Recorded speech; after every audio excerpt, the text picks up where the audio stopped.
El tema de este segundo círculo se titula así: Combatiendo contra las distracciones. Hemos visto en la charla del miércoles pasado el ascenso en este Monte Santo de la Santa Misa, el ascenso para el encuentro con Dios, cómo hay distintos pasos para ir subiendo. Hemos visto la señal de la cruz, habíamos visto ese vaciarse, purificarse, pedirle perdón a Dios, habíamos visto también la oración colecta como aquello que llevamos a Dios, habíamos visto también gloria, cómo mirar hacia arriba, cómo dar gloria a Dios. Las lecturas también habíamos visto cómo nos van guiando a cada paso, y por último el credo, donde recibimos esa nueva identidad. Pero en todo este caminar hacia arriba, un enemigo que tenemos como que para el crecimiento espiritual y también para el ascender de nuestra alma hacia Dios son las distracciones. Son las cosas que nos encontramos siempre que nos quitan esa energía. Son como esas piedritas que cuando uno asciende te hacen resbalar, te hacen más difícil la subida, ¿no? Les leo una parte de la carta del diablo a su sobrino de Luis. Es un librito muy bueno, excelente, que cuenta un poco literariamente cómo un diablo más experimentado le enseña a uno, un novato que no sabe bien cómo tentar a las personas, y cuenta de un caso de un paciente que le llama, una persona que era un ateo convencido y que de a poco se estaba deslizando hacia una posible conversión, y cómo lo tienta para sacarlo de ese camino. Dice así: tuve una vez un paciente, ateo convencido, que solía leer en la biblioteca del Museo Británico. Un día, mientras estaba leyendo, vi que sus pensamientos empezaban a tomar el mal camino. El enemigo estuvo a su lado al instante, por supuesto, y antes de saber a ciencia cierta dónde estaba, vi que mi labor de 20 años empezaba a tambalearse. Si llego a perder la cabeza y empiezo a tratar de defenderme con razonamientos, hubiese estado perdido, pero no fui tan necio. Dirigí mi ataque inmediatamente a aquella parte del hombre que había llegado a controlar mejor, y le sugerí que ya era hora de comer. Presumiblemente, sabes que nunca se puede oír exactamente lo que le dice. El enemigo contraatacó diciendo que aquello era mucho más importante que la comida. Por lo menos creo que esa debía ser la línea de su argumentación, porque cuando yo dije exacto, de hecho demasiado importante como para abordarlo a última hora de la mañana, la cara del paciente se iluminó perceptiblemente, y cuando pude agregar mucho mejor volver después del almuerzo y estudiarlo a fondo con la mente despejada. Iba ya de camino a la puerta. Una vez en la calle, la batalla estaba ganada.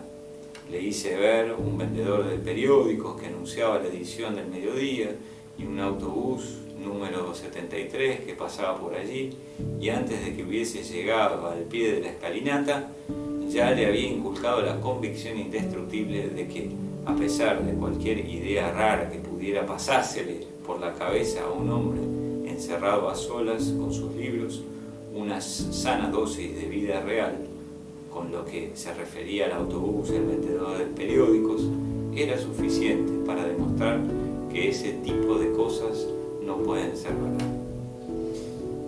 Bueno, ¿por qué les digo esto? Porque en esta descripción que hace de esta tentación, cómo el hombre empieza leyendo y entrando en la verdad, cada vez se iba aproximándose a Dios, y era algo tan importante.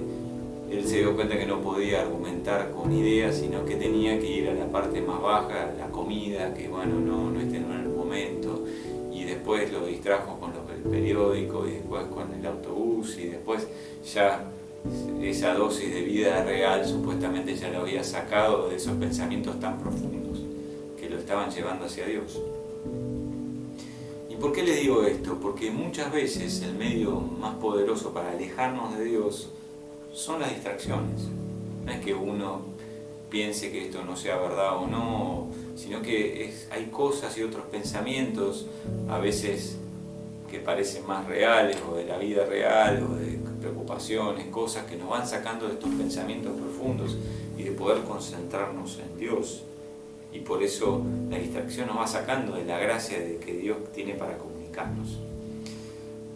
Para hablar de este tema de las distracciones, les propongo leer Mateo 13, del 3 al 9, que es la famosa parábola del sembrador. Dice así: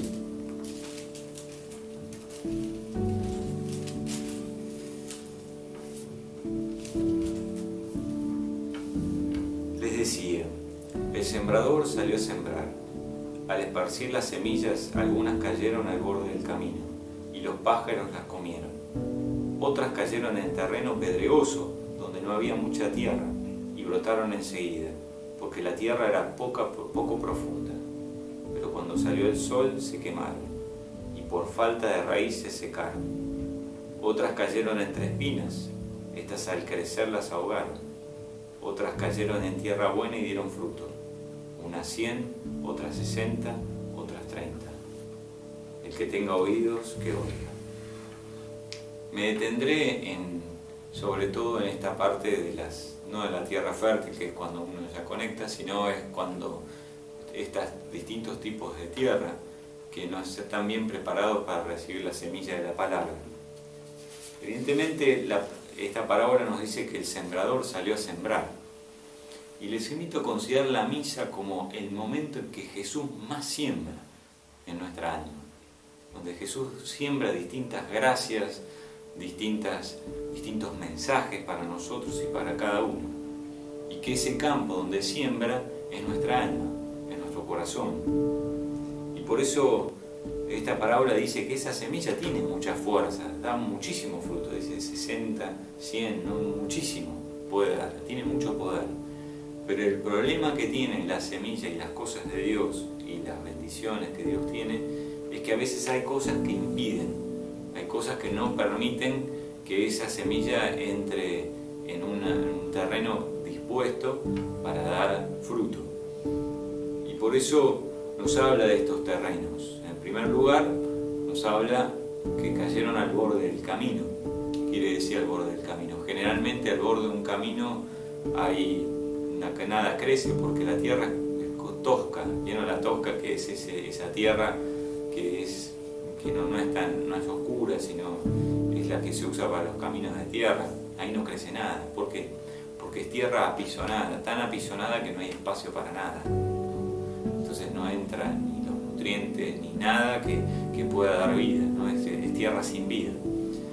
Y así puede pasarnos a veces en la Santa Misa, que no hay espacio para Dios, ¿no? Nuestra cabeza está tan llena de otras cosas que no nos permite que entre algo divino en nosotros, como que no hay espacio en la mente para recibir la palabra. Y eso es cuando nos pasa muchas veces, cuando está la cabeza tan llena de cosas que bueno, llego a la misa y ya la tengo tan llena de cosas que es imposible que entre una inspiración, ¿no? Por eso es tan importante la vida de oración, porque la vida de oración da esos espacios para que después, cuando yo vaya a la misa, tenga suficiente espacio del alma para recibir la palabra de Dios. Dice que también otras cayeron en tierra poco profunda. Y esto a veces es considerar cuando la palabra sí la recibo con alegría, o recibo las inspiraciones de Dios, o estoy en la misa con mucha alegría, pero no tiene profundidad, no tiene raíz. Y yo esto lo veo mucho cuando uno está muy pendiente de uno mismo, ¿no? De cómo me siento, de cómo estoy, de los sentimientos del momento, tanto en lo bueno como en lo malo, a veces porque no siento nada, o a veces porque siento mucho, pero es como que no voy a la raíz, no voy a Jesucristo, me quedo en mí mismo, me quedo en el buen momento que estoy pasando. Pero eso es un obstáculo en la vida espiritual, porque el objeto de nuestra fe, lo que realmente nos hace crecer, es mirar a Jesús, mirar a Él.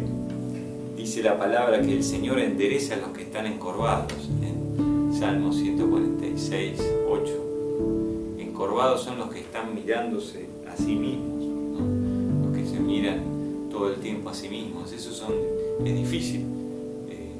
que la misa saque mucho, aunque tengan buenos momentos, pero están tan pendientes de sus sentimientos que no permiten mirar a Jesús. Y el último, que también de las distracciones que nos pueden llegar a sacar, dice que algunas semillas cayeron también entre espinas y estas las ahogaron. Y la explicación que da la palabra, después más adelante Jesús le explica, que le llaman las preocupaciones del mundo, esas cosas que nos sacan de la atención, y esas cosas son las que producen ansiedad, como que uno está ansioso, y bueno, cuando está muy ansioso es como que tampoco, también nos distraemos. La ansiedad es como una rajadura que tiene el alma, que mucha energía se está yendo por ahí, y bueno, esas también son cosas que tengo que crecer, ir sacando esas cosas que nos pueden llegar a poner ansiosos para poder recibir la palabra de Dios. ¿Qué consejos les doy para poder superar estos obstáculos?